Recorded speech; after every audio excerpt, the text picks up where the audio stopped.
Ya Muhammad, angkat kepalamu. Tidak lagi ada yang ibadah di padang mahsyar ini. Mengangkat kepala, lalu sujud lagi Allah di hadapan Allah. Nabi Muhammad SAW diangkat lagi. Wahai kekasihku, angkat kepalamu. Sudah tidak ada lagi yang ibadah di padang mahsyar ini. Tetap Nabi mengangkat kepala lalu sujud lagi kepada Allah. Sampai terakhir, apa yang kau inginkan wahai kekasihku? Ya Allah, selesaikan siksaan padang mahsyar. Biarkan mereka, masukkan mereka ke mizan penimbangan amal baik amal buruk mereka.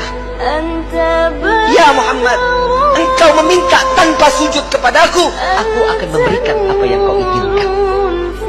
Nabi Muhammad SAW tanpa sujud, jika dia meminta kepada Allah, pasti akan dikabulkan. Dengan akhlak baginda Rasul SAW, beliau sujud, tahu beliau adalah seorang hamba yang pantasnya untuk sujud kepada Allah. Dia adalah Nabi SAW. Tatkala mereka datang bersama dengan Nabi, ya Rasulullah, mintalah permohonan kepada Allah. Apa jawaban Nabi? Analaha, analaha, analaha.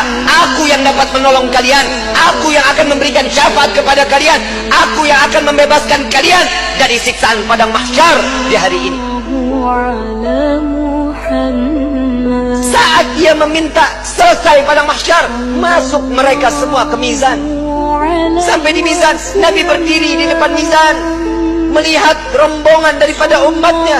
Saat beliau dalam keadaan dosa yang begitu besar, Nabi sujud kembali di hadapan Allah. Ya Rabb, doa baginda Rasul SAW, ya Allah, ringankan beban dosa umatku,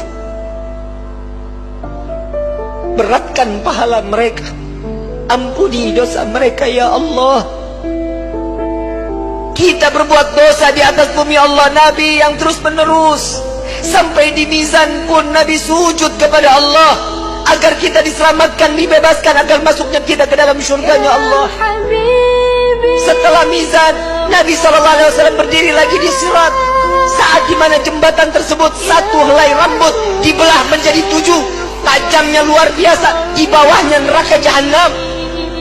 Nabi menunggu sampai ada umat yang ingin tergelincir, dipegang oleh Nabi, dituntun sampai di ujung daripada jembatan tersebut.